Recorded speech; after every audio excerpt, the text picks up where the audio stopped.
For day 2 of training in Mobile, Alabama. Yesterday was Facebook and Google workshops. Today is going to be the power of KW Tech. Before we get into that, though, we want to make sure that we recognize those that are here for day 2 that generated leads yesterday in class. So everybody up here got a lead yesterday, correct? Yes. Yeah. Which is awesome. How many of you got, kudos to you. How many of you got 1 lead yesterday? Which is great. How many got 2, 3, 4? And then we got 2 people that got a lead. Jennifer, we got 5 leads, I should say. Jennifer got 5. And the king, the condo king, Orange Beach, got 5 as well, right? Was it hard to do that, guys? No.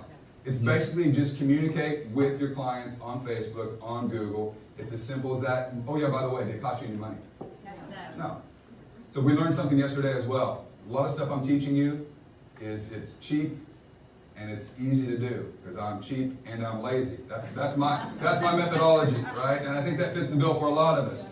So if you want to attend any of my classes and learn how to do this, you can come to any of the classes that are on michaeltredhart.com, or we can get some classes booked in your area. Just contact me on michaeltredhart.com to get this great workshop in your area. Thanks so much.